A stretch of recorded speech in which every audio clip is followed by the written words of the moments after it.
Želim opozoriti, da se velikokrat ne sliši najbolj šibkih otrok v razredih. Neprijetno ti je bilo iti v šolo, ker so se smejali na račun. Ja. In kaj bi ti svetovala nekomu, ki je v tej situaciji danes? Takoj poišči pomoč. Če ti ena socialna delavka zapre vrata ali kdo drug ali starši, sprašuj.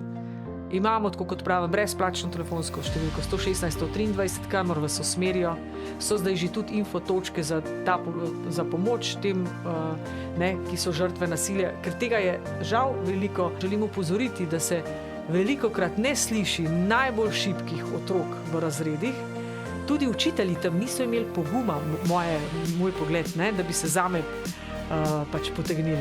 Ali pa ko sem letela iz razreda, ko so se norčevali, ni prišla učiteljica do mene. Jaz sem imela občutek, da so se jih tudi oni bali.